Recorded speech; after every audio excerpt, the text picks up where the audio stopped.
Look, I was sort of hopeful, and I was I wasn't surprised to get the call. I was probably more so surprised, maybe a couple of other tours that I didn't, to be honest. So, and that's not in a bad way, but I'm always hopeful of getting picked and feel like, if I get given the opportunity that I can do well and play well for Australia.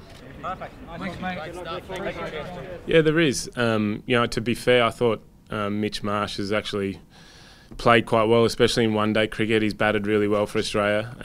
Unfortunately, he's obviously injured for this tournament, but he's in the last 18 months, I feel he's sort of contributed a lot to the Australian team in the middle order.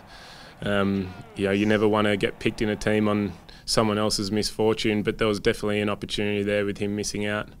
And hopefully, especially since I've been sort of going more so towards that sort of batting all-rounder role in recent times as well, so I was very hopeful of sort of being able to pick up a spot either as a batsman or a batting all-rounder at some stage.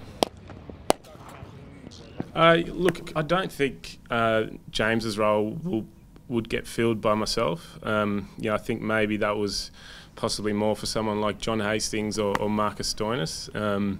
That's certainly the message that I got delivered from the selectors, that I wasn't there to replace James. And my job was to sort of perform as a top six batsman. So, and what I do with the ball will be a bonus. So, I'm pretty aware of what my role is in the team if I do play, and that's to try and go out there and win games with the bat and do what I can with the ball when asked upon as well. But obviously James was probably a little bit more of a sort of a bowling dominant all-rounder who chipped in the sort of lower order with the bat.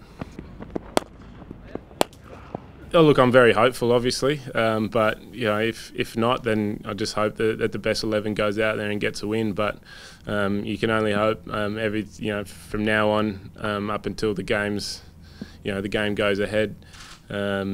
It's basically the decisions in the selector's hand. There's no more games of cricket I can play, or no more runs or wickets I can take in the meanwhile. I just train as well as I can and prepare as well as I can, and the rest is in someone else's hands.